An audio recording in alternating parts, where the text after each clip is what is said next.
All right, we are live. Looks like I was having issues getting anything streamed to X because my brother Doug has not paid for a premium account, so he has his own X/Twitter account. But I am joined this evening by Steve Moutria, and as I'm gonna have to mute this phone, but we asked him what he wanted to talk about, if there's anything on his mind, on his heart that he had been praying about, and he said he felt the seals of Revelation. So, without further ado, I'm going to turn it over to Steve, and then we'll, as I'm prone to do, I might interrupt him here, answer a question, and then he'll edit anything out that I might do on his channel. So, anyway, Steve, good to see you again, man. I'm Good looking seeing forward to you. this. So I'll let you take it over. Cool. Well, thank you, brother, and I appreciate this. When you contact me, if I had anything, and the seals was on my mind at first, and still is, and so we were discussing it. But it seems like as I kept praying about it and thinking it through, I wanted to discuss the whole gamut of Revelation. Everything as much as possible. Now, you can't cover everything. As 22 chapters, there's so much involved. You get all these different interpretations. I get it. And I'm not saying one interpretation is wrong and mine's right. Anyone who's watched my teachings will tell you I got 4 or 5 different views of Revelation, and how things could play out. But I do want to solidify a few things with where I'm at today. Now, again, as always, ask me tomorrow. It may change just a little bit. Okay. But I will say that what I'm going to be presenting today has been kind of the overarching theme through all of my teachings for quite a while now. Now, the timing may vary here and there, but as a whole, you'll see some different things, how it could play out. Now, I'll be addressing more so in this presentation the element of how things could play in with, again, as in the days of Noah. How could it play out? And I'll be mixing several different teachings in here. I may reference a couple here and there for those who want more detail on a different topic. But when it comes to everything for me as a whole, I always refer to Isaiah 46:10. He makes known the end from the beginning, from ancient times, what's still to come. And as I've said multiple times too, though things are cyclical, they may not always be identical, but we need to look for those parallels where we can. How could they play out? I believe we need to have ourselves open as possible always when it comes to prophecy. So a few things I want to look at is what to look for, what to expect, and what do we do if that actually does happen. So now on the calendar that we follow, it's June 1st this year is Shavuot, Pentecost. I know several people actually have the week after, but ours is on June 1st. And as in the days of teaching, as in the days of Noah teaching, if you haven't seen it, please check it out. I just watched it again myself today, and I forgot. Every time I watch it, I always forget there's so many little knickknacks and details within it that can be overlooked so easily. But in that teaching, I bring out how the 27th day of the second month is a day I believe we should always be watching. And that namely because Yeshua ascended into heaven on the 27th day of the second month. Now, you need to go to that teaching. I don't want to spell it all out here, but in that teaching, I show how we can prove to the day that's the day Yeshua rose. I should say ascended into heaven. And I bring out that importance because in the Septuagint of Genesis, we have Noah entering the ark and exiting the ark on the 27th day of the second month. Now, if you go to the Hebrew Masoretic, it'll say he entered the ark on the 17th day of the second month and then exited the ark on the 27th day of the second month. So a year and 10 days. However, the Septuagint, which I believe is far more reliable than the Hebrew Masoretic, it shows the 27th day he entered and the 27th day he exited, 1 full year to the day. And I think that's important to understand. But in the teaching that I brought out, I brought forth an emphasis on the 27th day. And I've been praying about that. And I think the more important element that we need to be watching is the 40th day in the counting to Shavuot. You see, in the days of Yeshua's ascension, that time frame lined up perfectly with the days of Noah, that time frame, meaning how it landed leading up to Shavuot. Well, this year, if you follow our calendar, many of you will know that this year from Passover, it lines up precisely with the Exodus out of Egypt. And it's insane. So I feel as if, and I say feel because I have nothing really substantial to say or to prove anything other than this, I'm concerned in my feelings, if you will, that what if this is the year that we could see something of Yahweh leading his people out of Babylon? And it's all assumption. I get it. But man, there's so much going on in this world today. I feel like we should always keep our eyes open. Yeshua said to watch and pray. Well, Go ahead. I can remember this time last year talking to you, or maybe it was 2 years ago talking to you, where if it's exactly 2 days or 2,000 years to the very day that he returned to his place per Hosea 5:15, it would be. I mean, if it's exactly, to the day, to the year, it would be on that 40th day after first fruits. It would be 10 days before Shavuot. And so, correct. That's just an extra day I pay attention to now. So. It is. I'm telling you, man, it's so funny you bring that up because I don't think it's coincidence. Nothing is coincidence with Yahweh, I know, but we're trying to figure all this stuff out. All of us, we're all trying to figure out these little pieces of the puzzle. We get excited when we see something, we share it, and then all of a sudden someone else sees another piece and we all get excited again.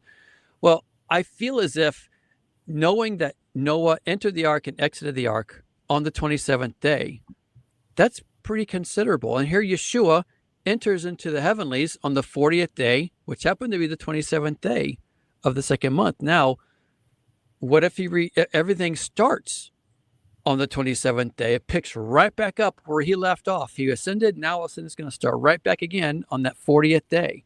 It's plausible. And I don't feel we should just brush that off as like, well, that's just a coincidence, Steve, or, you're just assuming. Yeah, I get it. But aren't we all watching and praying?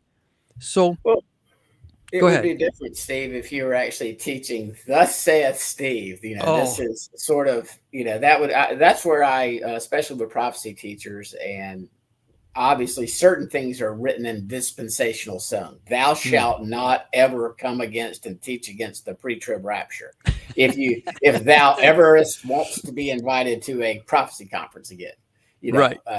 So, but there are certain things, obviously, with our dispensational brothers and sisters, pre-trib, leaning, pre-wrath, mid-trib. Yeah, they can be very dogmatic and extremely rigid in how they understand prophecy. I mean, they've got it all figured out. Maybe I'm too dumb or smart enough to ever think and proclaim something as, by golly, thus saith Yah. Right. I hear you. I'd rather hedge. People get frustrated, but I'm sorry, when it comes to prophecy, and like you said, it's a big, huge jigsaw puzzle. Yeah, and we're all learning. We're trying to put the pieces together, and sometimes this piece fits here great, but over here it's like, well, this ain't fit so good. And you got to be honest with yourself. Right. Well, and here's the thing. So because in the teaching, as in the days of Noah, I present the element of how all the seals were broken. Okay, they're already broken. Everyone's saying, well, the seals are going to be broken here, or they've been doing this and over time. I get the theories, and I'm not saying they're wrong. Please understand that. But my current understanding is that when Yeshua ascended into the heavenlies, into the throne room, those seals were all broken right then and there on the day of his ascension. And again, you'll need to watch the teaching as in the days of Noah. I go into details with that. But it's Revelation 14, where it says, and I don't have the verses in front of me, forgive me, but it says that he sees this angel who roared like a lion. All the description of the angel was of Yeshua. And remember, angel simply means messenger. So what messenger is it? Well, Yeshua is the mediator between God and man. So he's a mediator. He's a messenger. Here's Yeshua. I'm sorry. Just like the angel of Yahweh in the Older Testament, in the Hebrew right. Scripture. Well, and what others would say, the angel of the Lord. Correct. I'm right there with you. And so But he's holding it. Again, this is Revelation 14. It says he's holding an open scroll, meaning what? The seals have been broken. It's now been opened. And I think it's around verse 10, if I'm not mistaken, in chapter 14, it says there will be no more delay, meaning what? Yes, the seals have been broken, but the effects of it happening has been delayed. And so it's very possible that it'll happen. It's the delay comes to an end at this day of the 40th day of the second, or 40th day in the counting of Shavuot. And for those who don't know, I believe, as Yeshua said, the days are shortened. But they're not shortened by cutting off time from the end. They're shortened by starting everything late, delayed. Thus, the Revelation 14 says there will be no more delay. So it should have started before already, but he's pausing it. It's paused, it's on pause. All of a sudden, boom, now it starts. And there's just a little bit of time left. Thus, it's shortened by starting late, not by being cut short at the end. Hopefully that makes sense. Now, yeah, you didn't hit the start button for 1,995-ish plus years. Right. You had it on pause. Right. So, yep. We would differ, but again, that's cool. Yeah. on the 1260, I'm sorry, man. I just can't get over it. I'll be honest. I've got all these witnesses of 1,260 days, 1,290 days. No, I get it. 42 months. But again, okay. Since you're on that topic, I'm glad you brought it up, because I bring this up, and I forgot. I think it was declaring the different beginning teaching. When Yahweh throws out a judgment, okay, it's in Leviticus. I'm going to say chapter 18. It's like 19 or 20, 21, 22, somewhere in those chapters. He talks about how if after you've been judged, he goes, if you remain stiff-necked, I'll multiply your afflictions times 7. Right. Okay. So that means he can take a judgment and multiply it. Well, if we look at the prophecies of all the end-time judgment, the time frames that you just mentioned, what if those were him throwing the book at us, giving us the maximum punishment? Well, then that means he can cut it short to what? 1/7, as short as 1/7. Because if he can multiply it by 7, he can cut it short by 7, if you will. Because why? Because he gave us he threw the book at us. He gave us the maximum punishment. Well, now, out of his grace and his mercy, he's going to cut it short, delay it to the 1/7. That's why I bring that out. And that's why I see it that way. I kind of hope you're right. I mean, in my perfect world, pre-trib rapture people would be right, and we just would get out of here and face zero tribulation here in the West. We would go from just living, and things are starting to really get bad, and we start to get tribulated, and zip, we're gone. There's no time of Jacob's trouble to go through for the trial. I mean, I don't believe that, but same thing. My friend Doug Hamp's theory about the two witnesses being two little dudes. That's his understanding. And them testifying in the first 3.5 year period of this final 7 years, this, the typical Daniel 70th week interpretation, which is all future. And so Doug's understanding is the two witnesses will testify the first half. And then, then the beast, the Antichrist, will reign in the second half of it, and I would love for that theory to be correct, because I think it would give people time to repent. Right. It would be this big supernatural battle between, and there would literally be a lot of signs and wonders. I just don't see it happening that way. But I would love to be incorrect. Yeah, right. No joke. With a lot of the things that I believe, trust me, I would love to be wrong. And regardless of what I believe, and let's say when we get on the other side and I was wrong here on that, and somebody else was right, I'm going to do? I'm going to give them a high five. I'm going to say, great job. You got it. You nailed it. This is not a competition. We're all together. Hey, and my friend Curtis Reese says, I doubt very seriously on Judgment Day that Messiah is going to be very impressed by how much you knew. Oh, what we know is only by what he gives us. So it's not because of our merit, not because of our knowledge and understanding. Trust me, it's not that at all. It's like, oh, Scott, you figured it out. You kind of oh, treated your wife really crappy, and you had all these other things, and you never repented, and you were just mean as a snake. But by golly, you figured out prophecy. Yeah, here you go. right. You've got the front of the line, Scott. No, that ain't happening. No, yeah, it's all about what we can do in our choosing, and that's loving people and loving God. The two greatest commands. May we never, ever forget that those are what we'll be judged on, not because we got this right or got that right, and understanding something. That comes strictly through his grace and his mercy of revealing something to us. And I think only if you don't let pride come into your life because of that, he'll grant you more, and if you're willing to, because sometimes, I know we're off topic a little bit here, forgive me, but I think sometimes the Father will, because of our prejudices against this or against that in our life, or this view or against that view, he may get us to believe this right here in order to get us to believe this other part over here. Though this is still wrong, but he can't get us to point B yet until he gets us to point A to get us to point B.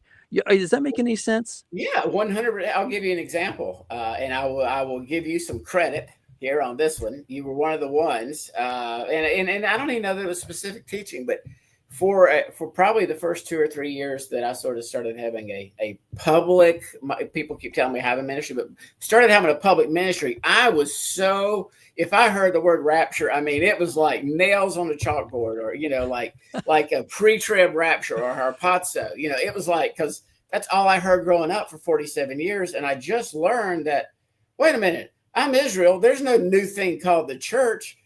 We're all in covenant of Israel, and so this nonsense about a Gentile church getting raptured is sheer nonsense. Mm-hmm. But then I can't remember if it's you, Tony Robinson, or a little bit combination of the two, looking at, wait a minute, this man child is harpazoed. This man child that rules, that will rule with a rod of iron, and then comparing it to Revelation 2, and it's the overcomers. Right. The overcomers that will rule with Messiah. He will give the reign to co-rule or to reign. And Isaiah with that, we are, I'm not saying I don't want to put myself in the overcomer category. I think this is a highly select, chosen group of people, which if I'm Yeshua right now, and not because I know myself worst best, I ain't choosing me. Right. I mean, no joke. I hear you. I'm right there with you. And that's something we pray for, that and Yeshua said, Luke 21:36, pray you're able to escape all these things and you may stand before the Son of Man. So that's my prayer, is that I'm counted to be with that, that I have the strength. The verse actually talks about that you may have the strength to escape all these things, meaning you can leave it behind. When we look at, you're so off topic, look at Lot and his wife. Okay, well, she didn't have the strength, because why? She looked back. And I don't think it was just a glancing back. I think it was a longing back. You know what I'm saying? She's looking back to long and mourning what she's leaving. There's a difference. Sort of like those in the desert longing to go back to Egypt. Not just, oh man, it really would be nice just to have some leeks and cucumbers, but they were like they were obsessing over all the luxuries they had in Egypt. Even as slaves, they had it better than than little being nomads. Right. I can get it. I understand. I mean, we want to fuss at what the Israelites did back then, but put yourself in their shoes. So. Right. Yep.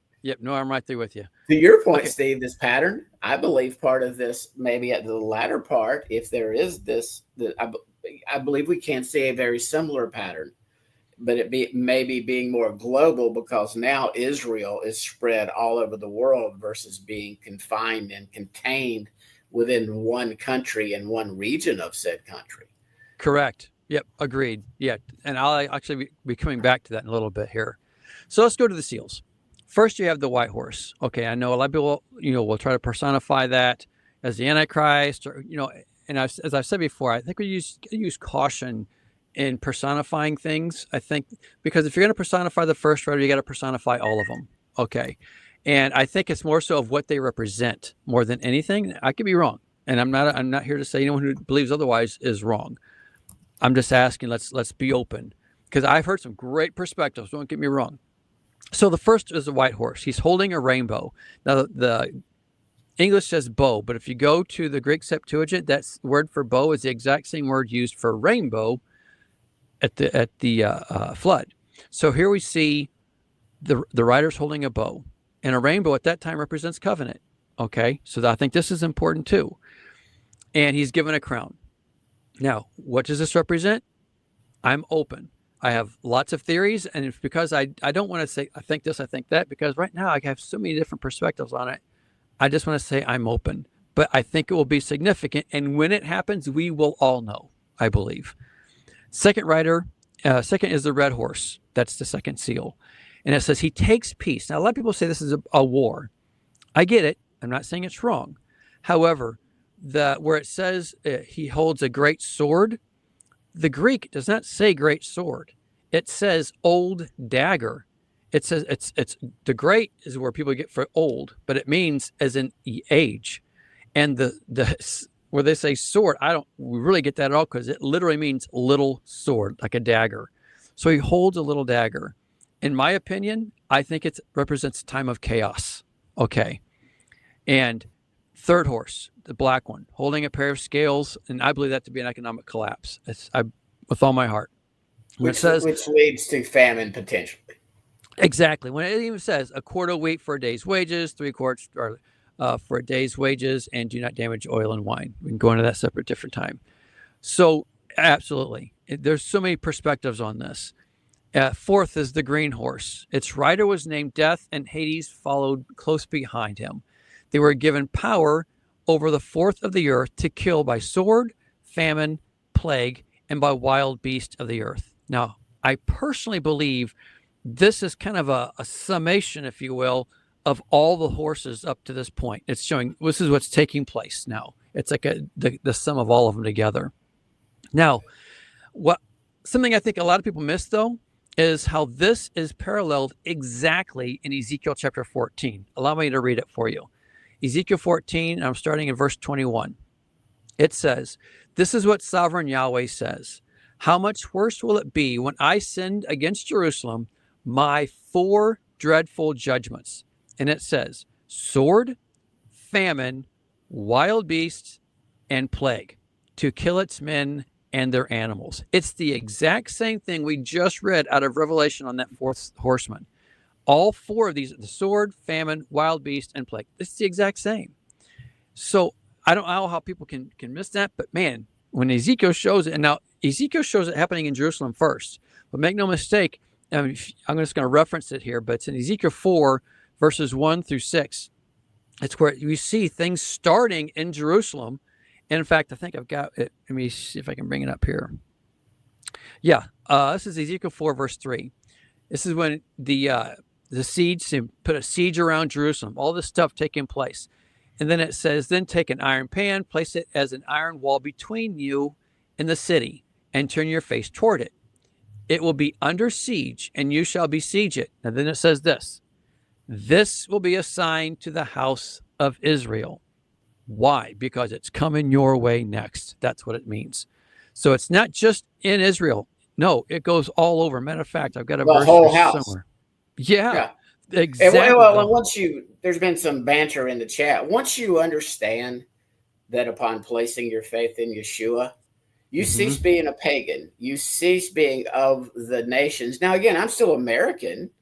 I'm still from Alabama. If you can't tell, I got a Southern accent. You don't cease being American, but you are immediately a citizen of Israel. You're grafted. You were excluded. You had no hope. You had no promises. You know, Ephesians 2. But now we are fellow citizens, and I'll just boldly state it. I'm a citizen. You know, I don't always act like an obedient citizen. Israel. Huh? Right, of the heavenly Israel, if you will. Well, but I'm alive right now, and I'm an ambassador of Yeshua, and he's the king of Israel. Right.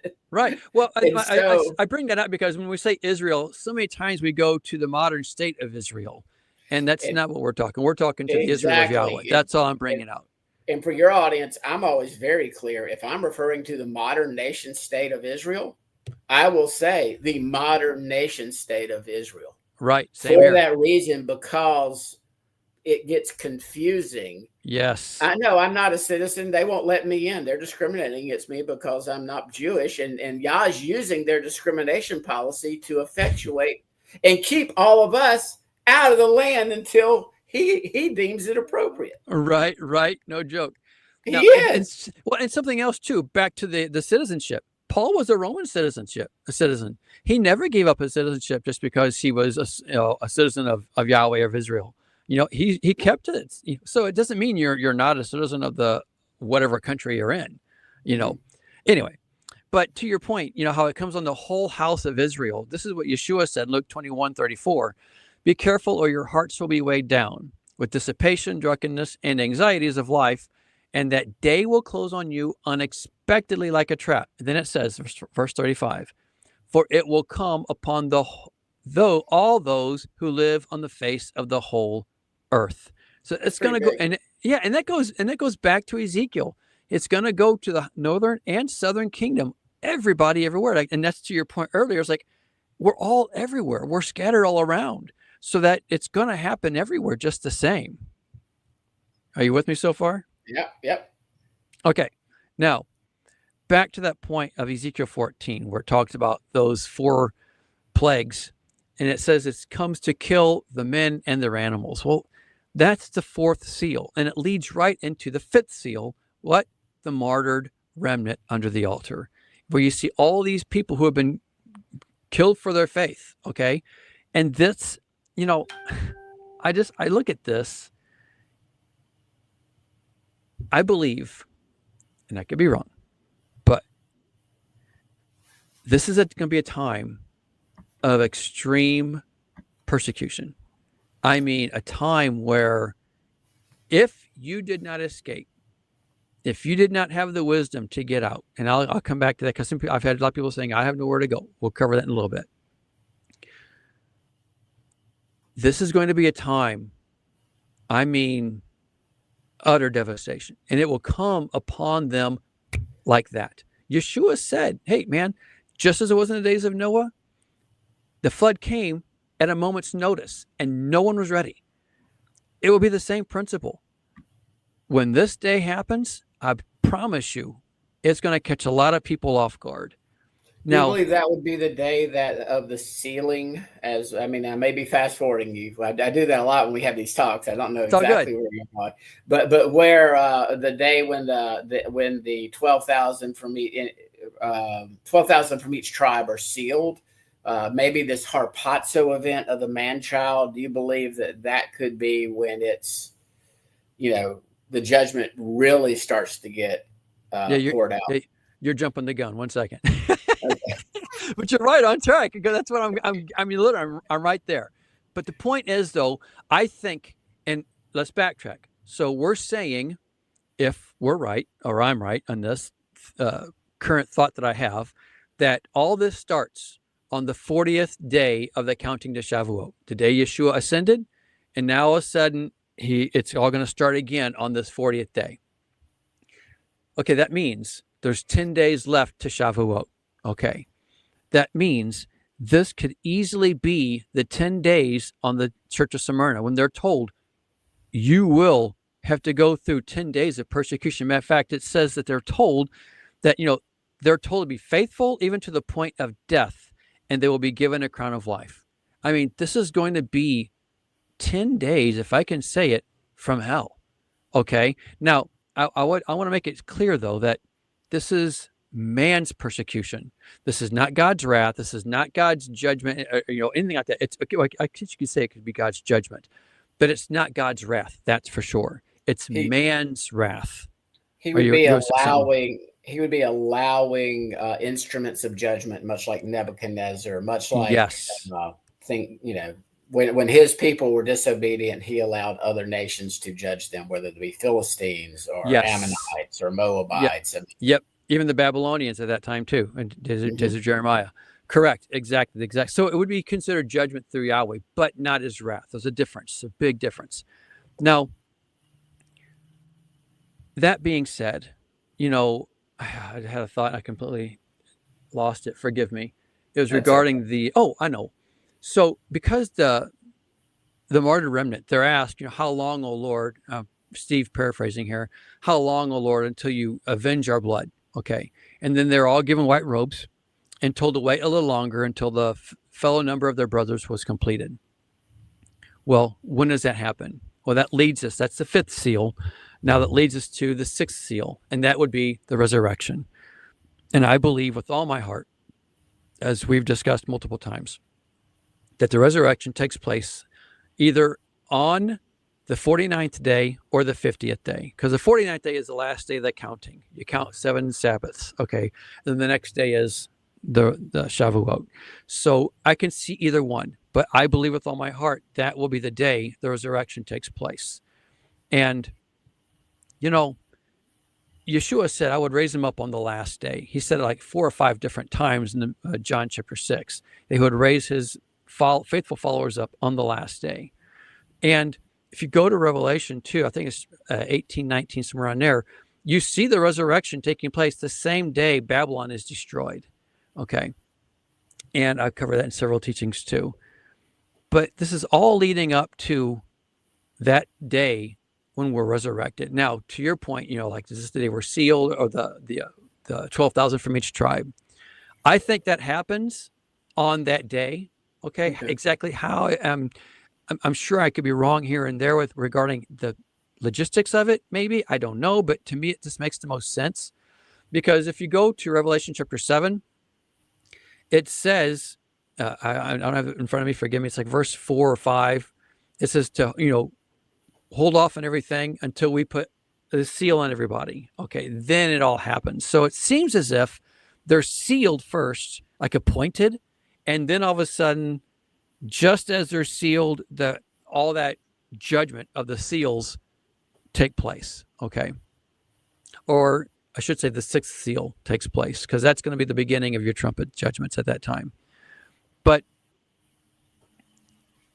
from here is where, if you are not resurrected on the day of Shavuot, i.e., or the day before, then this is when the days of the Antichrist begin. And if you go to, again, Revelation 17, 18, 19, it says that the Antichrist, along with these 10 rulers, okay, are given authority to burn and destroy Babylon. So Babylon's in existence even when the Antichrist is around. But then because Babylon's in existence, he is not ruling. So the Antichrist is the one with the 10 kings, destroys Babylon so he can rise to power. And I covered that in several different teachings. I don't have it in front of me which one I cover it in. But those would then be the days of the Antichrist at that moment. And I'm sure there's lots of questions, so we'll address the questions here in a little bit. Antichrist reigns for that remaining time. And then you have the Battle of Armageddon. Now, my current thought is the Battle of Armageddon is going to happen somewhere around Sukkot. More than likely, I see the last day of Sukkot. It may start before that, maybe even Day of Atonement, but it concludes on the last day of Sukkot. You got a thought? Well, you have to have at least 5 months for the I think it's for the fifth trumpet and the 5 months 150-day period. You have to have that. And so we're at the third month with Sukkot being the 7th month. So where you got the 3rd, 4th, 5th, 6th, 7th. So, yeah, that's 5 months. But well, could you? That goes in line with it fits. Yep. Well, it goes in line with what you said too, because it's I think it's Revelation chapter 9, where it discusses the abyss being opened and the locusts, or the creatures that look like locusts and stuff, they're loose for 5 months. Okay. And so, yeah, definitely. That's definitely going to be a part during the days of the tribulation. And I was guilty of this for years, Steve. I would say that they were that these I call them these demon bugs, or whatever you want to call them, or demon hornets. They're tools of Yah's judgment. They're going to be used to judge. Yep. And I used to be mistaken, and I would say they would torment all who took the mark. Text doesn't say that. Yeah. Text says they torment all who don't have the seal of Yah on their forehead. Exactly. Right. Yeah. You could be Bear Grylls off in the wilderness and not have taken the mark, And then and that demon bug, if we read the text, you're Yep. not going to be having an enjoyable 5 months. Man, I'm telling you, you just nailed it. It's so just fleeing out to wilderness isn't going to save you. It's being sealed by him. That's what's going to protect you. And that's the goal, you know. So at that time, then, like I said, we'll have the Battle of Armageddon. And it's at this time, after that battle, that's when you have the second Exodus, in my current understanding. And I have a teaching simply on that, all about the second Exodus, because I believe in the second Exodus. I really do. It's just, I believe that it's going to be those who are alive and remain who survived. In fact, all the prophets talk about it, the survivors. And that's even why Yeshua cuts things short, because if he didn't, no one would survive. So let's just know there will be survivors, and they will begin that second Exodus back to the land at that time. And there have to be goyim / pagans, those of the nations that do survive, who are not Israel, because in the millennium, in the next age, if they won't reign, these nations must come to celebrate, honor, keep the Sukkot, the Feast of Tabernacles. Yeah. So not, I think that's more of a sheep and goats type judgment type thing, perhaps, as to who gets to enter the kingdom versus who that we could. That's just it. Me and you could sit here and do this probably for 2 days and barely scratch the surface. You know it. Well, but to your point, not only though, I don't think it's just going to be of the nations. I think there'll be believers who survived, and those who knew that they knew. Afterwards, their eyes were opened, and they go, "Oh my gosh, we didn't." So there's going to be a conglomerate of a whole bunch. So and when we look at these judgments, I still believe the primary purpose of the seals and the trumpets is to get people to repent. Yes, in other absolutely. words, to get them to repent, so that the ultimate final judgment does not have to happen, and absolutely. then they're not killed and sitting around for the next 1,000 years awaiting the second resurrection when the books are open. Right. Well, and I think even specifically too regarding the seals, and I'm with you. Everything you said, 100% agreement. When I look at the seals, because the seals is that, if I'm right, that 10-day time frame from the 40th day to Shavuot. Actually, if you go 10 days from the 40th, you go to the 49th, because you got to count the 40th as one there, so that's 10. Right. I think there will be a lot of believers who, how do I say this? Not sounding judgmental. I don't want to be judgmental.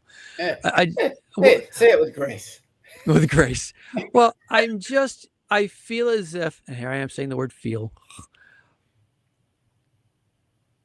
that is going to be a time, and as I mean it with all of my heart, it will be of utmost terrible time. Okay. But in it, Yahweh is saving his people. Okay. Because, when things don't go your way, what do? You fall on your knees and you repent. Even if you don't know what to repent of, you repent. And I think there's going to come a time for those who are not walking in obedience to him. That will be their time. And he's saving them. And you know what? I've heard a lot of people come down hard on people who don't follow Torah. And I'm sorry, but Yeshua said that there'll be the least and the greatest in the kingdom.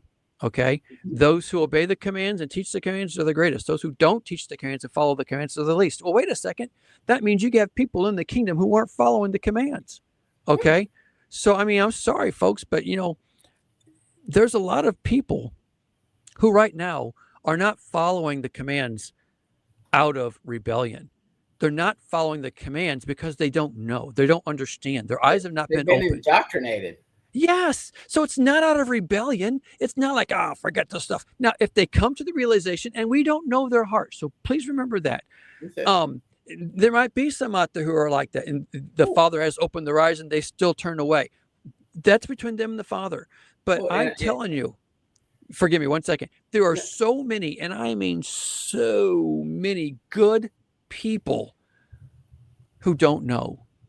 And just today, man, I was praying and I'm just thinking about all the friends that I have who are in the church. And these are great people. who love the Lord. Yes, not the way how Yahweh describes love. I get it, okay? But on their current understanding of the scriptures, man, he's everything to them. And so just because they don't see eye to eye with us, man, that should give us a passion to pray for them and to say, Father, open their eyes. Go ahead. I can give you an example right now. I mean, obviously, my mother thinks that I'm rather peculiar right now, but my mother's no doubt has placed her faith and trust and hope in Yeshua, who says Jesus. My mother has cancer right now. Who is getting my mom? Because I'm up in Birmingham, my sister has to work. Who's being the hands and feet of Messiah, getting my mom to and from the doctor? Those people in that local church that she had helped all her years, that she had served into them, and she had been the hands and feet of Messiah. Those are the people saying, Miss Pat, no, quit feeling guilty. You have served this community for 60 years, and we want to serve you. Amen. That's cool. And I told her, I said, Mom, you're stealing them of their blessing. They are blessed to help you.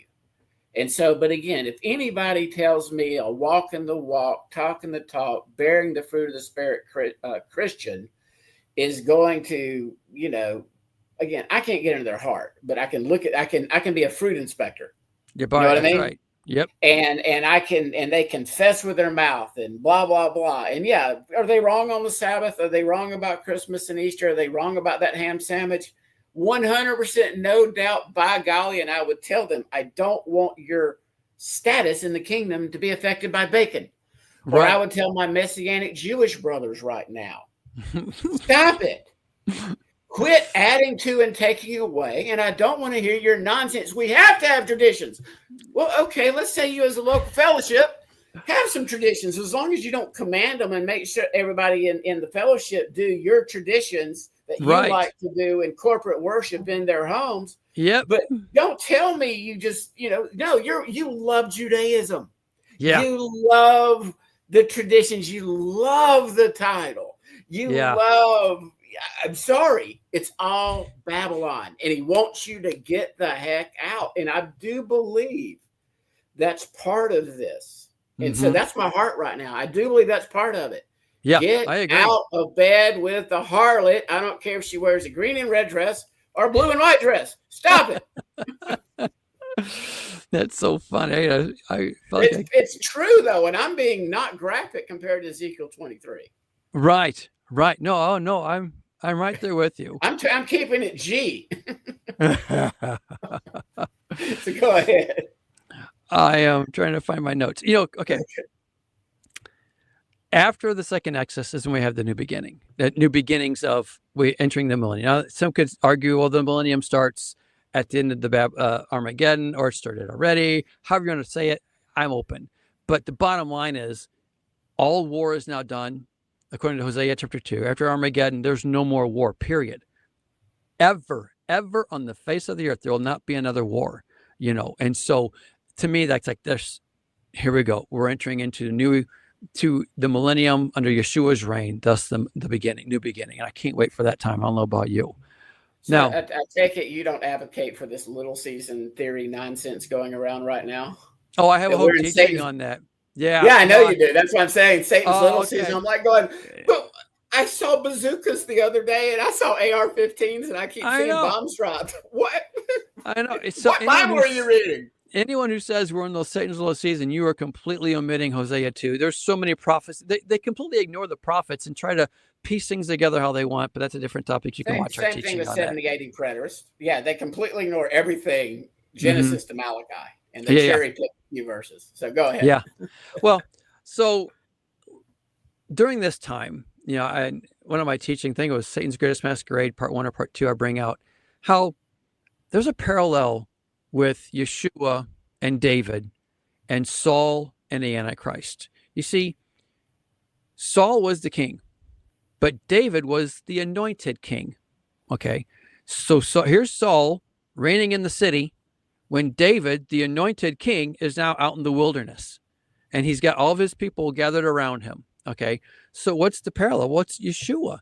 You've got the Antichrist reigning in the city, and you have Yeshua, the anointed king, out in the wilderness with his people. And the time will come when Yeshua will come over and take over Jerusalem. Yeah, And when the timing is right. Oh man, yeah, that'll have to be when after the end of Armageddon. Well, And again, I cover that in detail see, in that teaching.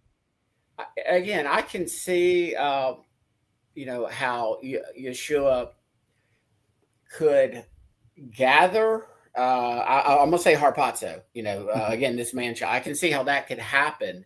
Where me and you have one, I guess you would say. I believe just like Paul was harpazo to the third heaven and sent back down on a mission from Yah to spread the gospel. I believe that this man child, those overcomers, those who are going to perhaps be chosen as a bride, are raptured and sent back down. In other words, we're not just going to be floating up in heaven in like the pre-trib brothers teach, we're having a 7-year wedding banquet. No, we got work to do. That's my understanding.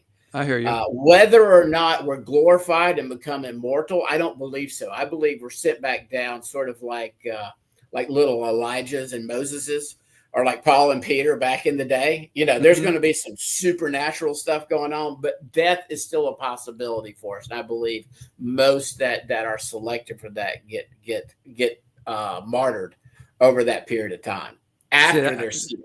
I got you. See, I may be wrong. That's where that's where we differ pretty much. That's a big difference for us, because for me, when we're resurrected, according to Ezekiel 36:37, when we're taken up, you're changed in an instant. To me, and that's when the new covenant starts for those people. And again, so, I get it. I'm just basing it on Paul. He was harpazo to the third heaven, and he didn't get transfigured. So. Right. But he wasn't resurrected, though. There's a difference. No, but we're living. We're not dead. In other words, we're not changed. I'm with you, but at the same time, at the resurrection, you are changed. And so the question is what you're going to be saying, the harpazo, is at the time of the resurrection, or are you resurrected later? That's what you seem to. See, I think we differ on that. Yeah. Yeah. Okay. Now, on that topic of being resurrected, because a lot of people will use, and I forget the exact verse, but it's in Revelation, where it says, "Come out of her, my people." And a lot of people will use this to say, we got to get out of America. We got to get out of here, get out of the cities. Okay, I understand that. But we are called to be a light in the city, light to the world, until he calls us home. You can't leave prematurely. And I feel that's too many people have left prematurely. They left their duties, all these people around them. I was like, be the light. We're called to be that light until the last moment. And for me, when it says, come out of her, my people, I really believe that's the resurrection. Or let me even rephrase, it's that moment of when we have that warning to come out of Babylon, And I look at it more like a mystery Babylon, the harlot, and what we witness in Christianities and Judaisms. In other words, the two sisters, Judah and Israel, Judah of Ephraim, these two sisters from Ezekiel 23 have always been harlots. And you see that in Revelation, the harlot receives double. And then if we go back to Ezekiel 23, we see Judah drinking the cup of her sister, receiving a double portion, not blessing. They're receiving a double portion judgment. And so, that's not anti-Semitic. That's just what the text says. Yeah. And so that's how I view harlotry. It's Judaism's, it's Roman Christianity, it's the protesting daughters. And we all probably all got a little bit of religion in us still. I mean, yeah, there's always something we're fighting and getting out of us one day at a time. Exactly. Right? I mean, it's a journey. You know what I'm saying? Yep. And I'm not criticizing anybody if they're on step 0.02 of this journey, starting to see it. That's their journey. That's right. And that's where we need one another for grace and mercy and love one another. Back to our point, though, as I was thinking, the come out of her, my people, I mentioned it. I think it's before the resurrection specifically, because just like with the 10 virgins, it says, here comes the bridegroom. What? Come out to meet him. There's an act for the people to do. And so now let me address the thing, because, well, before I do that, Jeremiah 51, verse 45, it says, come out of her, my people. And then it says, run for your lives, run for the fierce anger of from the fierce anger of Yahweh. Well, the word for run in the Hebrew is actually escape. And what did Yeshua say? Pray that you're able to escape all these things. So I think when it says come out of her, I think that's the warning time, that just like Noah had a 7-day warning, man, I'm hoping and praying we get a 7-day warning of some kind, And I think that will be our time. Now, as I was going to address earlier, a lot of people have said, man, Steve, I have nowhere to go. I don't have a thing out in the woods. I don't have this. I have no place to go. I don't even have a tent, or maybe they have a tent. I don't know. I think if that is you're in that case, you need to pray that when that time comes, that one of two things will happen, that you are so sensitive to the Holy Spirit that if he calls you to leave your home and just go to the woods with a tent, backpack, whatever, you need to listen to the Holy Spirit on that. Or I think it could be a same situation that we have with Korah. Because look at Korah and his rebellion. Moses called everybody out. Well, yeah, I think Yahweh actually did it, and Moses obeyed by telling people to do. And everybody stood at their tents, okay? And then those who are to be judged, wherever they were at, were judged. And if you weren't around those who are judged, you're safe. Thus, stay in your tent, okay? And I think if you are in that situation where you don't have a place to go, and if you don't feel the Spirit leading you away to go somewhere, I think you'd be using wisdom to lock yourself in your home. I mean, I'm talking like we know it's all just started. Okay. Now, as time gets closer and things start to happen, we're all going to get more clarity on things, and we're going to get direction on things. I can promise you it's going to happen. As we get closer, the Spirit's going to open our eyes on everything. But my current suggestion would be, if you don't have a place to go, you make sure you have at least 10 days of food in your home. Minimum 10, huh? Yeah, exactly. But when I say lock yourself in, you separate, you come out of Babylon, you keep yourself in, just like with Korah's, all the people went to their tents, and only those who are to be judged were judged. Okay.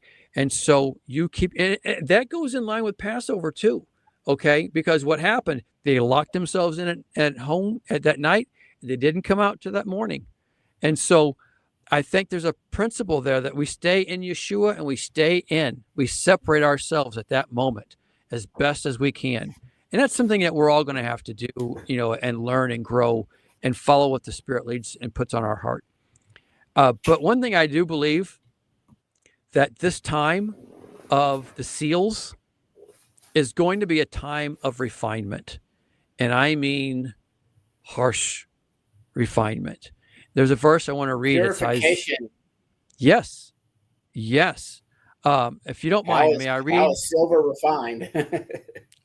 Exactly. And it's so funny you say that. Check this out. Okay. That is so funny you say that. I am going to read Isaiah 48, verse 10. And if you bear with me, I'm going to read about looks like 12 verses. Okay. So if you can bear with me here.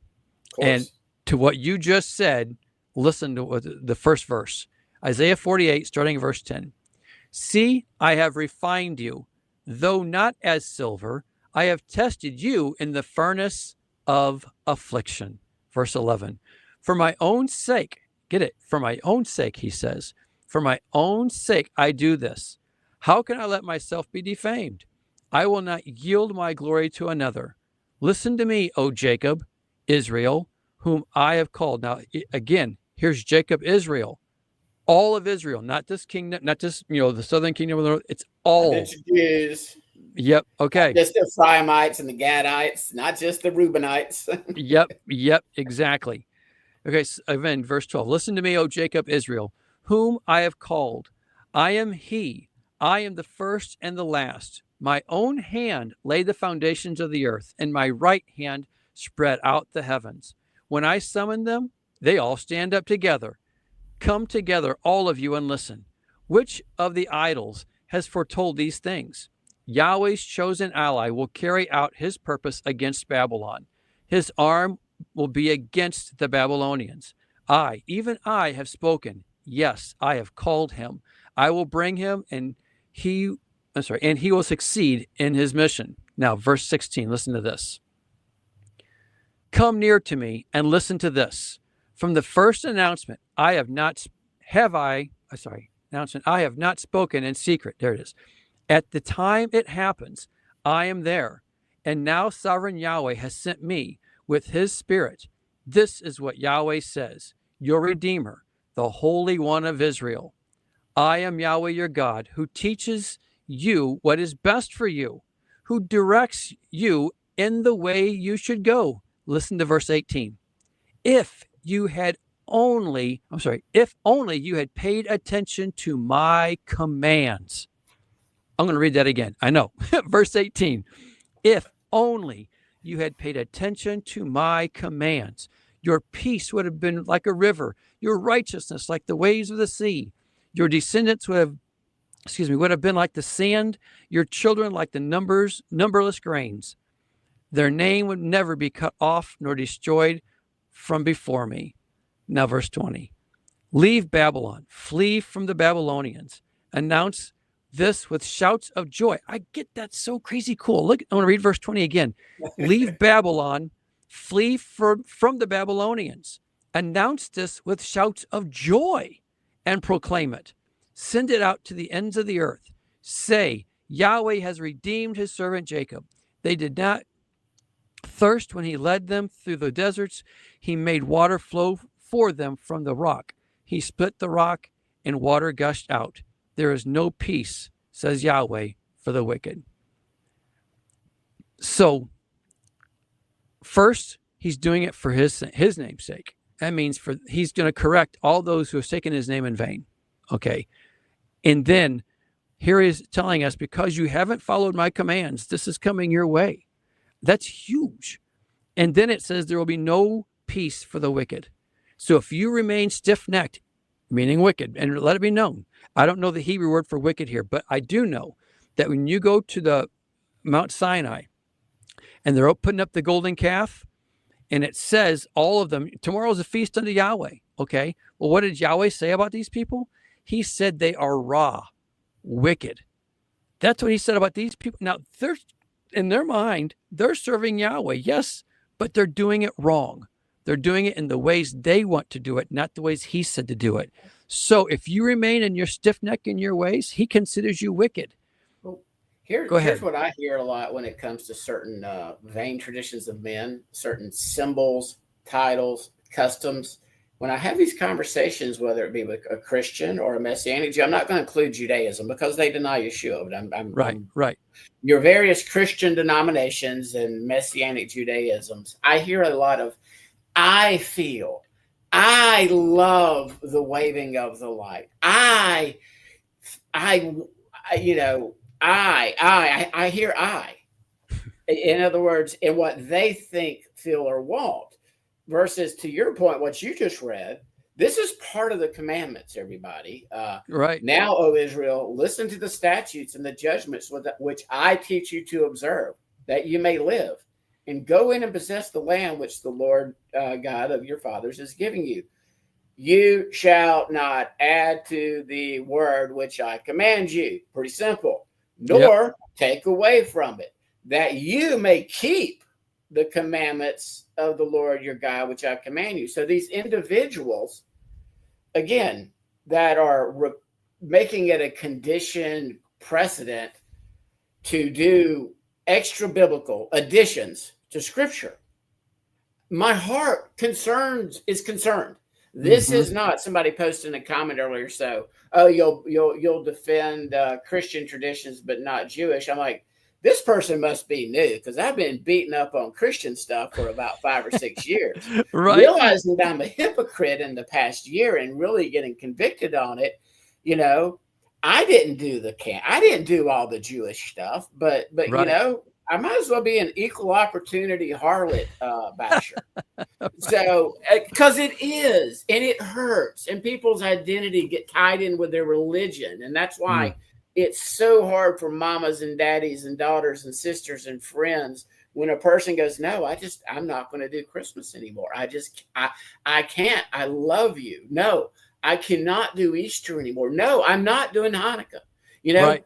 It's a Right. historical event, but I am not celebrating a lie by lighting 9 candles. It is a lie. Right. So, and it doesn't matter what I feel or what I think And or it's what I okay to want. have, and it's okay to have feelings and stuff like that, I like I get it. mentioned earlier, but they can't dictate what we do. It's got to be his word that dictates what we do and what we follow in obedience to him. And I'm not on the throne judging somebody because they like to do some Christian traditions or some Jewish traditions, which are totally out of the Bible. Okay. Right. But Right. it can lead to confusion. It's like you're hearing somebody defend homosexuality with a Christian going, you're sitting there eating an abomination. You're eating bacon. Right. Right. They Right. got them. I mean, I'm Yeah. sorry. Your God changes. My God's a God of love now. And he just, love, love, love, gospel of the Beatles. All we need is love. But he's always been a God of love. I mean, I from know day that. one. I You mean, know that. but they don't see that, they'll say, well, now we're in the age of grace. Well, wait a second, go back to the garden. There was grace right there when Adam sinned. What was it? Grace. Okay. So, I mean, yeah. But anyway, let's backtrack. Go ahead. Well, I'll start preaching, and I'm not. Yeah, a preacher. me too. I'm with you. Well, when it comes to leaving Babylon, because we read back there in Isaiah, was it 48? I think it was. Yeah. Verse 20 says, leave Babylon, flee from the Babylonians. Well, Babylon is everywhere.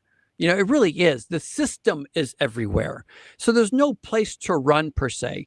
And that's why I'm saying you got to separate yourself. And that's why I really mean, if you don't have a place to go to and the seals, and if I'm right, someday that time comes and we know, oh, goodness gracious, this is it. What's it going to be? Well, I'm always watching for the Ark of the Covenant or something to do with the temple or them doing sacrifices on the Temple Mount. Those are the 3 top things for me. Okay, like things are about to get serious. At that time, that's when I say stock up your food and get ready to lock yourself in, because it's about that time. Like with the days of Korah. Put yourself in your tent and separate yourself. Well, I don't know. Go ahead. Well, I'm going to say, I don't know, but these are the things that because Babylon's everywhere. I just feel like for those who don't have a place to go to, there's always a thing to do. Obviously, you pray and ask him to lead you.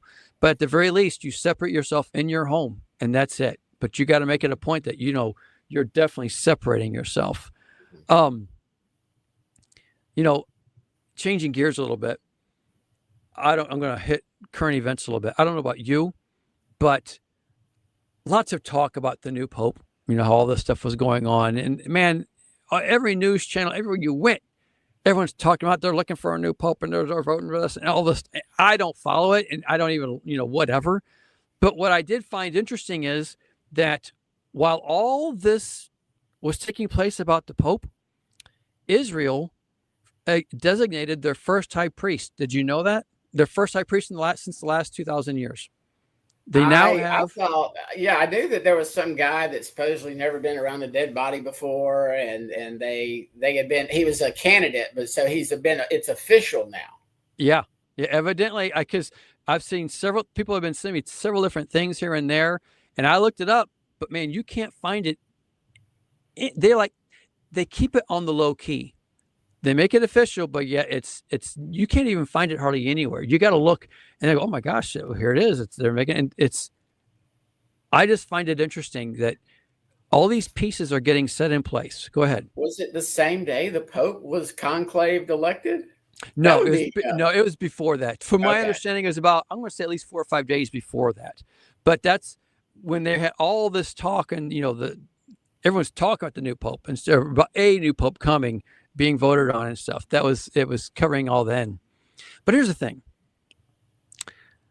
The people forget that it was the priests who led the people astray before the Babylonian captivity. I don't understand why people don't see this. You can go through Jeremiah, you can go through the Kings and through Chronicles, and you can see how it was the priest who was leading the people astray over and over again. So when I hear people saying that, I'm going to change topic ever so slightly for a moment. Okay. That they want to follow this calendar because that's the one that the priests followed. Folks, I'm sorry, but you don't understand. Those priests were leading the people astray. Are you sure you want to follow that calendar that they were promoting? I don't And it get it. got worse after Hanukkah and the Maccabees. They said, "Well, I tell you what, we were such good battle leaders. We'll make ourselves high priests. Never mind that we're not Zadokian. Right, You right. know, who But cares even what then, Scripture says? We're going to make ourselves priests." if you stick to the Zadok time frame of through, especially after the days of Hezekiah, okay, I mean, these people, the priests. Okay, here's the thing: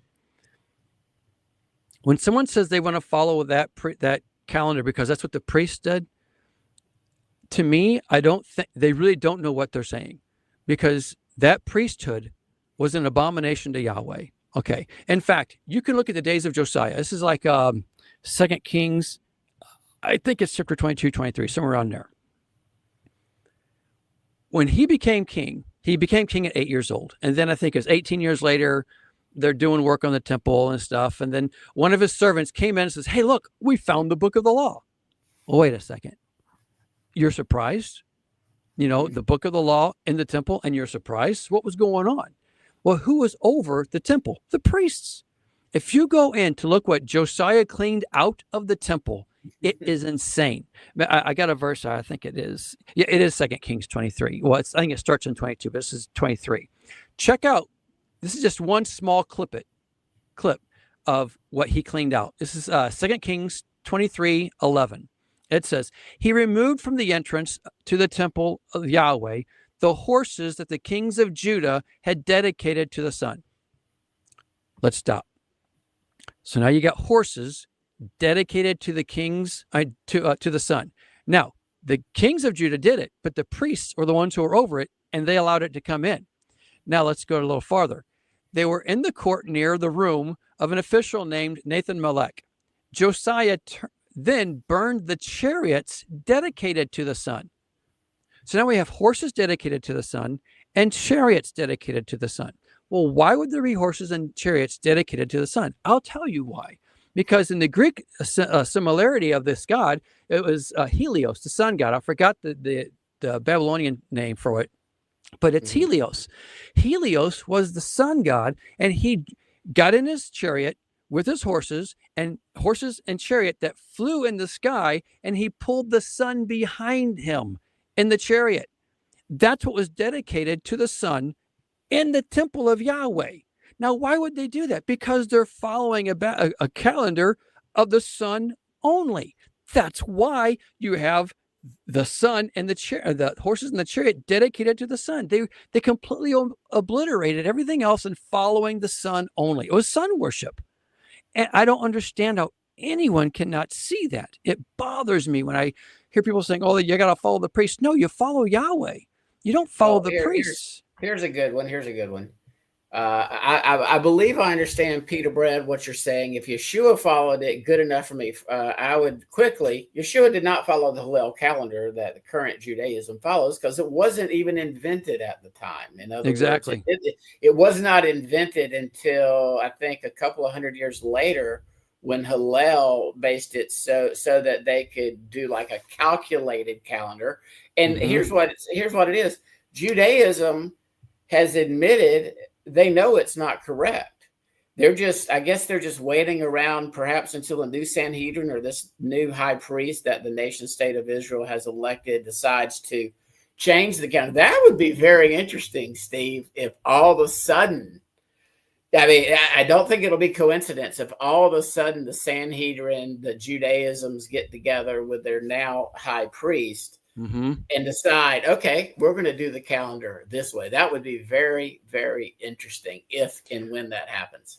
Yeah, I don't know. Maybe. I never consider that perspective. It would be interesting if they do change, but that's a big thing for them to change. That's for sure. So we'll see what happens, Yeah. I mean, yeah, they like traditions, but oh man, yeah.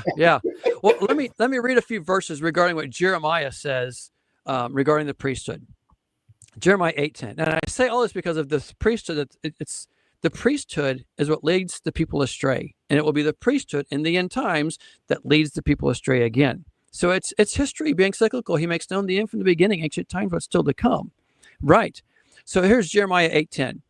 "Therefore, I will give their wives to other men, and their fields to new owners.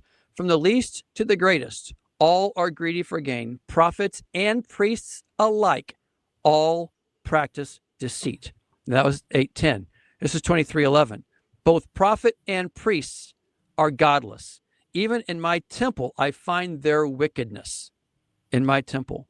And in Josiah's day, he cleaned it all out. In fact, it says before that time and then after, no king had come and turned 100% to Yahweh like him. But the second he died, they immediately went back to their old ways. It says they followed the ways of their fathers. They went back to the sun worship. Exactly. So I mean, like it's a big old roller coaster. Yes. Nothing new under the sun, Steve. Just read Judges. Right. Like, right. Now, okay. Here's the thing, too. Now, listen to what Jeremiah 26:7 says, because this is like the kicker for me. The priests, the prophets, and all the people heard Jeremiah speak these words in the house of Yahweh. But as soon as Jeremiah finished telling all the people everything Yahweh had commanded him to say, the priests, the prophets, and all the people seized him and said, "You must die." And these are the people that want to follow the calendar that they created and did. I'm sorry. These are the people you don't want to follow. They wanted to kill the prophet. And we had Rico on a few weeks ago, and I didn't feel well, so I couldn't finish the show. But yeah, it was good that I wasn't feeling well, because me and him would have been butting heads left and right. No, I do not have to follow the rabbis. No. I don't really care. What are your sources? I have one source, Scripture. I don't care about Talmud on the Christian side of the riverbank or the Judaism side of the riverbank. Yeah. I believe Yeshua is saying, "I'm the living water," because they had invented this elaborate water libation ceremony. He's going, "You're over there pouring your water all around. Show me in Scripture where that's commanded. I'm the living water. You're over there playing with your water." Seriously, they were having their festival of lights. I'm the light of the world. My sheep hear my voice. You're not sheep. You don't hear my voice. You're over there playing with your lights. Yep. You've got your. I don't have the verse in front of me, but there's a verse where it says the priests and the prophets do what they want. It's like they're not even listening to me. They're not supposed to do it. And then you don't follow them because they're priests. You follow them because they uphold the word, the Torah. That's what you do. And if they're not following the Torah, you don't follow them. Anybody in chat, or if y'all listen to this, or on Steve's channel, if you pretty easy to get in touch with, just email me at graftingtheology@gmail.com. If you got a verse showing me even one time where Yeshua condoned, endorsed, propped up any of the vain traditions of the Pharisees, the Sadducees, or any of the Judaisms, let me know. Because I've yet to see it. The only verse I've heard, Steve, so far is in Luke, where it says, on the Sabbath, as was his custom, he opened up the scrolls. But gathering on Shabbat was not a Jewish invention of the rabbis. That's in Torah. Reading Scripture, that seems like something you would do anyway on a Shabbat. What are you going to do? Read his digest? But we can't forget Mark chapter 7. He says, "Man, you let go of the commands of God to observe your own traditions." And traditions, as you mentioned earlier, they're not bad, but they can't precede or take precedence over the Torah. Period. Well, let's bring it back. My issue is when you adopt from a religion, whether it be Hail Mary full of grace or some of the other Roman stuff, and now you've adopted something from an anti-Messiah religion in which they're not rabbis command their adherents to say the Shabbat prayers, to light the candles, you must. In other words, it's required. And when you start mixing that in, and you're trying to tell Christian brothers and sisters that the Sabbath's not Jewish, the feasts aren't Jewish, what we eat's not Jewish, but all they can see and hear is Judaism, it causes confusion and stumbling. And Yep. No, I think that's part of this revelation. Get out of, I believe that's a main theme. It's about two women. It's about a harlot and a bride. Yep. It's about two cities. It's about the Jerusalem from above, and it's about Babylon, Jerusalem from below. As far as it's like the spiritual religious cesspool of the world right now. Jerusalem Mm-hmm. is its capital. Right, So right. I know that offends people, but I'm sorry. Well, let's start wrapping it up because All right. people want to ask some questions. Again, for me, I'm really watching the 10 days before Shavuot. I think there's something with that. Um, if something happens, we'll know. I pray for a 7-day warning. Now, for me, on the calendar we follow, that means if capital I, capital F, there's a 7-day warning, and it might just be a 1-day warning. I don't know. Okay, this is all assumption on my end. But in going with the precedence of like what's given with Noah, a 7-day warning, then 7 days before that would be, I think on our calendar is this coming Friday or Saturday, something like that. So I would see something of that nature that would say, hey, something's happening. What it could be, I don't know. I think it'll be something that only, just like with Noah, only he knew, but no one else did. So I think it would be something that believers will know and the world would be oblivious to it. And possibly those that are actually obeying and watching. Yeah. In other words, that's a commandment, is to watch and don't sleep. And so there's a lot of people, a lot of, good, solid Christian brothers and sisters that, they're not paying attention to the signs of the times, in my opinion. They want to, there's almost like, like an ostrich in the sand approach. Everybody can see what's going on with just the wickedness of transhumanism, transhumanism, transgender, all the tranny stuff, all the tranny stuff is just so off the charts. And then AI and quantum computing. And it just so happens it's been about 2 days since Yeshua returned to his place. And you have all these, you have millions of people all of a sudden starting to wake up and go, oh my goodness, Jesus meant what he said. Right. Maybe the Sabbath thing. Yeah, that's what maybe I should start, guarding this Sabbath thing. Maybe I should, maybe I should learn something about these feasts. They're his feasts. It's not so bad not to eat pork. He said not do it. I mean, that's the positive, Steve. That's why it is more so than the negative crap. That's why I believe that we're getting close to the end of this age. Same here.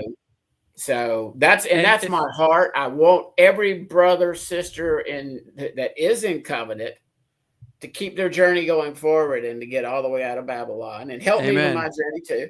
Yep. And then I want every person not in covenant to place their faith in Yeshua, and they can start out like the Acts 15 former pagans, and we can tell them, hey guys, you can't watch porn at night anymore, okay? If you're an alcoholic, don't drink. Right.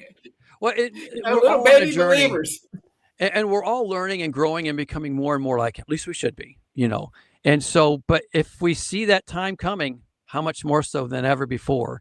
And, I think, as I mentioned earlier, those 10 days, if we get any kind of a warning at all, and I think we will, because, he says he makes known what he's going to do to his prophets, and if something like that happens, then we need to understand that those last 10 days are going to be horrible. And something just came up. I saw it. I don't even remember where I saw it, but it was where the White House is now looking at suspending the habeas corpus because of all this stuff taking place with all the immigration stuff. Okay. And when I saw that, I kind of froze, to be very forward. I'm going, oh my gosh, I get what they're saying and why they're doing what they're saying. But people don't realize the ramifications that can have to anybody and everybody, especially to radicals. Because what happens if one day something happens, all of a sudden they call you a radical, and now all of a sudden habeas corpus is gone. You have no right. They can do what they say, what they want, when they want, how they want with the judge court system against you, because they just suspended habeas corpus, which was a protection on anybody and everybody for rightful due process. And now they did away with it, or they're looking at doing away with it. Yes. And if that goes through, oh my goodness gracious, that can affect People don't realize Well, what that can do. And I'm not saying I know everything about it, but and I get why they're saying it. I get it, but I'm just telling you, it's bad news. It amen. can be bad news. I swim around in the conspiracy truther pool, because there's a lot of information, but create the problem. Yeah. Let's allow in millions. Mm-hmm. Reaction, the swing back to this side, solution, and if the solution is a crackdown, like with military type of, again, guys, this would not take. I mean, I know it's what, May the whatever 14th, Mm-hmm. and lots going on in the world right now, but right now in America, things are still fairly normal, but it would literally take nothing for the world to change, especially nowadays, for the entire world to change within a 1 hour period. Yeah. I It mean, wouldn't take much. it really wouldn't, whether it be cyber attacks, EMP. I mean, it would not take much, because people go, oh man, way too much has to happen. I said, no, really, it just needs to be maybe some huge natural disasters, Mm-hmm. Well, blame the even weather, a even if war. you have an attack on the electrical grid, and I was a lineman for a while, so I can tell you right now, we were always having meetings on discussing and how the grid's all connected here and this, that, and the other, and you take out this many transformers, and you can take out the whole United States, Yeah. and people don't realize how really, and those things are not protected, So to your point, it's like it wouldn't take much, But here's the thing: I think as long as we keep ourselves focused on Him and pray that we have the eyes to see and ears to hear. And then whenever, if it's this year, next year, 3 years, 4 years from now, a decade from now, may we have our hearts opened and ready and go, okay, is this the warning sign? And if it is, what do I do next? Do I have a place to go to? Do I need to store food, lock myself in? I'm telling you, I know it sounds, for me to even be saying this, I'm thinking, wow, I wouldn't have said this 10 years ago, but we're at the phase that we're in this world. It's not that absurd to be talking like this. And I know that's weird to even say that, but it's true. Things are just getting weird. And I think we have our hearts open for anything at every time. Well, if we're still talking in a decade, Steve, then we're on the very, very outer window of like the one or two scholars I could ever find that had Yeshua ascending as late as 36 AD. Right. I mean, that's like the outside window. And if that's the case, my theory is wrong. I've just, my hypothesis was incorrect. And right. So that's why I like to say, this is just a theory. I've got some strong convictions on it, but it is not Yeshua's coming back, no doubt, by golly, by 2033. Right. But right. I wouldn't discount it. Could be as early as 2028ish, and I think you might even, be ahead of me. I'm watching next week, bro. I know. Yeah, I'm telling you, but that's for me every year. I watch. There are certain days in the calendar I watch every year, and that's just me. And I think it's cool. And again, this was the first year I really, really, really, for me, being honest, really was sitting there going, what's going on Passover? What's going on? This is the first year for a Shavuot that I've really thought that, maybe this could be a harpazo, a ceiling on this future Shavuot. So this is, again, once we made it past June 1st / June 8th. Yep. Okay. Yep. No, I'm with somebody asked about the calendar, and anybody, as far as what calendar follow, I would encourage them, maybe, especially if you're just starting testing this, to watch the calendar discussion Steve was involved in. Because it was well done. If you're interested. Yeah. I'm sorry. That teaching you're talking about is on our homepage if people are interested in it. Yeah. But that way, I mean, I thought it was well done. It gives 4 of the more popular calendars. Steve presents his position on the conjunction and using all 3 signs, sun, moon, and stars. About the only one that I didn't hear presented was really the one I follow, or my current understanding. And Steve and I are Steve's one day ahead of me. So like literally this year, when you were doing the 14th, I was on the 13th. And when you were on Oh, the okay. 14th, I was on the, yeah, I do it on the Gotcha. first possible sided moon. And so, again, I may be wrong, but I think the way we treat brothers on this calendar issue, even if they're doing the solar, which makes no sense to me, even if they're following the rabbis and Hillel, which I don't understand, I'm not going to divide with them. Right. Oh, no, no. I mean, And at you least don't we even. acknowledge, yeah, at least we acknowledge there's a calendar, and that's huge. You know what I'm saying? So I never want to offend anybody. I just bring out when I have a passion on this topic, and I understand why people, well, they have their views, and I differ, but I'm not going to divide. But they're going to know where I stand because I feel obligated to, like, look, I say I think you're wrong here, this and the other, and that's why. But I love them to death. I've got Mhm. awesome, and I can't underscore awesome enough, who we differ on the calendar on for different reasons and what have you. But man, dude, I wouldn't trade them for anything because they're my best friends. Well, and you got Christian brothers and sisters. I doubt that you, no doubt that you love and respect that Yep. calendar schmalendar. We're on the Pope's calendar. It's January 1st, New Year, baby. Right, right, right. And again, that's going to be the majority of those that profess faith in Jesus right now. Yep. It's just that's the way we were raised. It's only by the grace of Yah that Steve and I are probably having this or whatever denomination you were, Steve. Right. I was well, I was raised Pentecostal, then I went to Baptist where I was called the Baptist-costal, and then I was kind of a mixture there. Hey, do we have any questions that people need to have addressed before I know we went kind of long? I put this one up. Steve, is there something specific you're looking for? Yeah, for me, that was her question about the on the 40th day. Yeah, well, for me, I would say a warning. I hope warning would be like us seeing either the Ark of the Covenant come out, Jerusalem being surrounded because them taking over the Temple Mount, something of that nature. And I think that's the warning to us, because on the 40th day, my concern is that will be the start of the seals. And if you are not in your place, either locked in your home or protected somewhere, it's going to be bad news. So I think you can't wait to the 40th day. But that's only if you get that warning. I don't think the Father's going to make just something happen, because he says, this day will not catch you by surprise. So we as believers, we're going to see something coming. We're going to see it and know it coming.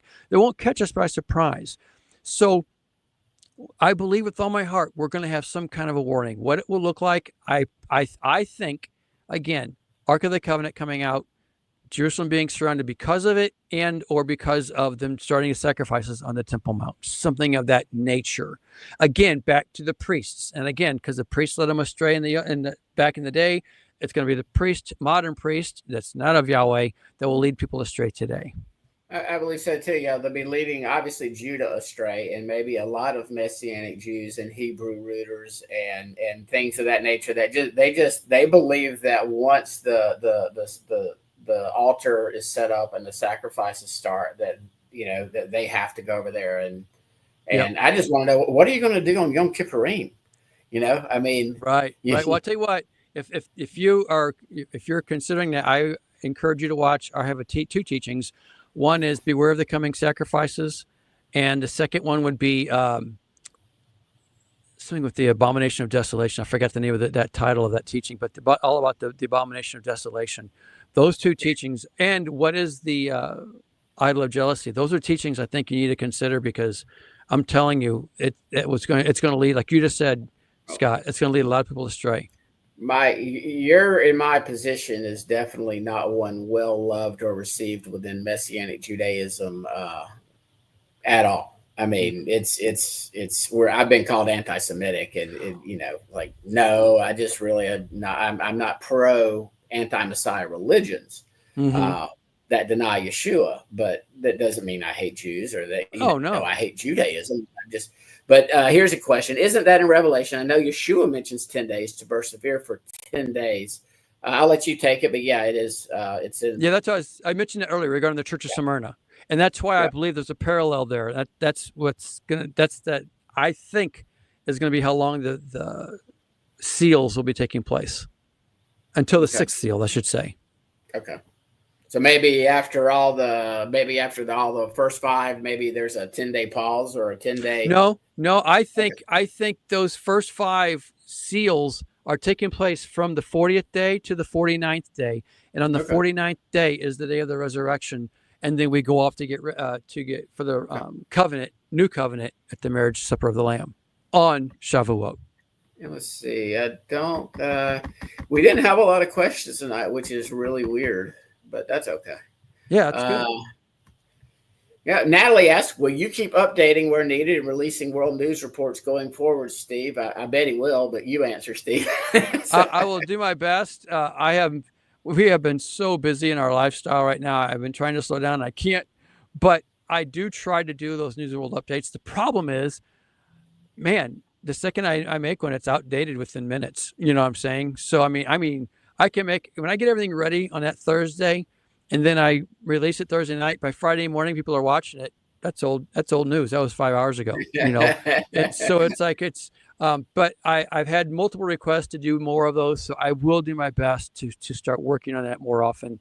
So I appreciate that as far as an encouragement there. and I really like Natalie. I've had more personal conversations with her, and really good lady. But let's see, maybe we have one more. Well, that one. Question. The millennium reign is the seventh day or Shabbat. How does reigning and resting look? Sort of, we're talking about Revelation 20 and the 1,000-year millennium, what I now call the seventh day, the Shabbat rest that we are striving to enter from Hebrews 4. What are your thoughts, Steve? Now Similar, same? can you read the question one more time for me? Is the millennium reign is the seventh day or Sabbath? How does reigning and resting look? I think she's wanting to know what's that going to look like for those that are resurrected and that are ruling and reigning, or Right. along with Yeshua during this seventh day kingdom, this 1,000-year long kingdom. I'm with you. Great question. One, it's a symbol. It's not saying it's a Sabbath day, because we have a Sabbath day, we have Sabbath years, okay, but we don't have Sabbath millenniums, we don't have Sabbath centuries, anything like that. So it's a symbolic of peace. That's what it's going to be. And Yeshua's reigning. There's no peace. It's nothing but peace. There's no war. So that's the whole thing. So I don't think it's like there's not going to be any work done. That's not the issue, because there's no command to say every 7,000 years you rest. It's not that. It's every 7 days. It's simply symbolic of it's the seventh day. Hopefully that helps. I believe a perfect righteous ruling. In other words, there will be nobody, I believe, in the kingdom, in that 1,000-year kingdom, that seventh day. Nobody's going to be falsely convicted. You're going to have a perfect judge. Judge is okay. And as I've said before, I think the 144,000 will be the shepherds that is mentioned in I think it's Jeremiah 3, if I'm not mistaken, that Yahweh gives as the judges. Okay. And here's the thing. They're all wearing white. Okay. So what do our judges wear today? Black. And under Yeshua's rule, they wear white.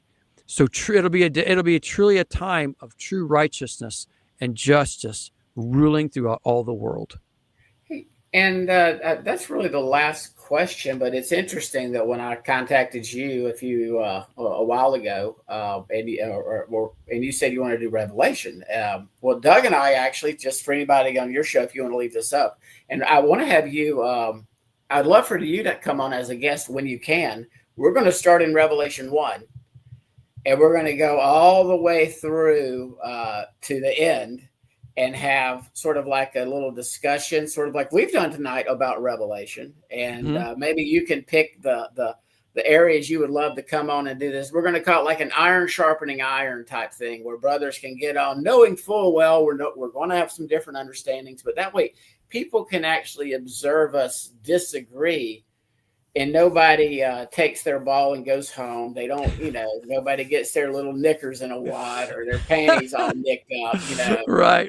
I'll be big boys and play in the sandbox together and have different understandings and opinions. And so, I would love to have you on, even if it's, every 2 or 3 months, because I mentioned to Doug, shoot, we might be doing that for a year. He says, Dude, if we stay in Revelation, and we go verse by verse, we're going to be there for like 3 years because we only do it every other week. There's so much there, man, to dissect. Oh my stars almighty! Yeah, that's a lot. So, man, I love getting you on here live. I feel like when we have these chats, obviously there's a little bit, but different than a normal conversation. But I look at this as we're just getting on here talking and I do believe it benefits people to just hear interaction and to chat Amen. and chit chat and differ. So, yeah. I really appreciate you having me on, Steve. I really appreciate you joining me. There we go. And allowing me to sort of be a guest on your weekly teachings that you do. So, well, every time we do it, we get lots of compliments on having you, bro. So I appreciate the opportunity as well. Who are these people and what's wrong with them? They're complimenting me. That's funny. All right. Well, everybody have a blessed evening. I guess Doug and I will see everybody tomorrow night over here on my channel or his channel. So y'all have a blessed evening. I'm going to end it now. Shalom.